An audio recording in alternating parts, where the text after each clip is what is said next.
సుదర్శన్ రెడ్డిని ఇండియా కూటమి ఉపరాష్ట్రపతి అభ్యర్థిగా ఎంపిక చేయడం తెలుగు వారికి గర్వకారణమన్నారు సీఎం రేవంత్ రెడ్డి. సుదర్శన్ రెడ్డికి మద్దతు ఇవ్వాల్సిందిగా తెలుగు రాష్ట్రాల్లోని అన్ని పార్టీలను కోరుతున్నట్లు చెప్పారు. సుదర్శన్ రెడ్డిని గెలిపించాల్సిన బాధ్యత తెలుగు వారందరిపై ఉందన్న సీఎం అభిప్రాయ భేదాలు పక్కన పెట్టి సుదర్శన్ రెడ్డికి మద్దతు ఇవ్వాలని కోరారు.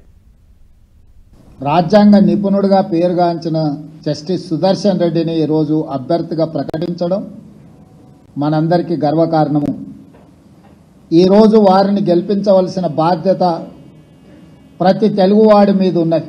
దేశ రాజకీయాలను ప్రభావితం చేయగలిగిన, దేశ ఆర్థిక వ్యవస్థను ప్రపంచంతో పోటీ పడే విధంగా తీర్చిదిద్దిన పివి నరసింహారావు గారి తర్వాత మళ్ళీ తెలంగాణ ప్రాంతానికి జస్టిస్ సుదర్శన్ రెడ్డిని ఇండియా కూటమి ఉపరాష్ట్రపతి అభ్యర్థిగా ప్రకటించడం మనందరికీ గర్వకారణము.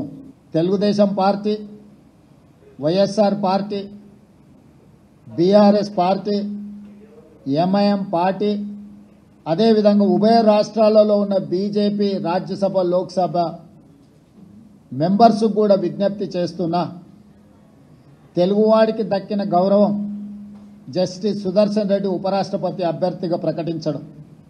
అందుకే మనందరం కలిసికట్టుగా 42 మంది లోక్సభ సభ్యులు, 18 మంది రాజ్యసభ సభ్యులు, ఉభయ రాష్ట్రాలకు సంబంధించిన వాళ్ళందరం ఒక తాటి మీదకి వచ్చి జస్టిస్ సుదర్శన్ రెడ్డి గెలుపులో భాగస్వాములు కావాలి.